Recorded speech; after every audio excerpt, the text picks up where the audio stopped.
मैं कल्पना आप सभी का वेलकम करती हूँ। माघ मातम का 12वां अध्याय प्रारंभ। यमदूत कहने लगा, जो कोई प्रसंगवश भी एकादशी के व्रत को करता है वह दुखों को प्राप्त नहीं होता। मास की दोनों एकादशी भगवान पद्म नाम के नाम से हैं। जब तक मनुष्य इन दिनों में व्रत नहीं करता उनके शरीर में पाप बने रहते हैं।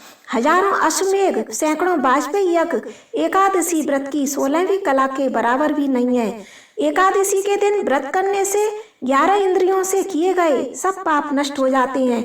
गंगा, गया, काशी, पुष्कर, कुरुक्षेत्र, यमुना, चंद्रभागा कोई भी एकादशी के समान नहीं है।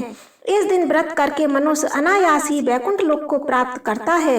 एकादशी को व्रत और रात्रि जागरण करने से माता पिता और स्त्री के कुल की 10 पीढ़ियां उद्धार पाती हैं और वह पीताम्बरधारी होकर भगवान के निकट रहते हैं। बाल, युवा और वृद्ध सब तथा पापी भी व्रत करने से नरक में नहीं जाते।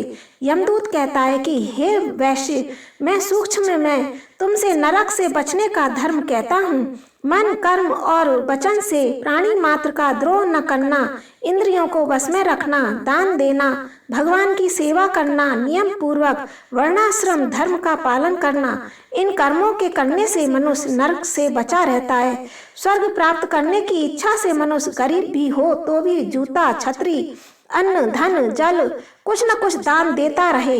दान करने वाला मनुष्य कभी यम की यातना को नहीं भोगता है तथा दीर्घायु और धनी होता है। बहुत कहने से भी क्या, अधर्म से भी मनुष्य बुरी गति को प्राप्त होता है। मनुष्य सदैव धर्म के कारणों से स्वर्ग प्राप्त करता है, इसलिए बाल्यावस्था से ही धर्म के कार्यों का अभ्यास करना चाहिए। इस तरह से माघ मातम का 12वां अध्याय समाप्त होता है। हरे कृष्णा, राधे राधे।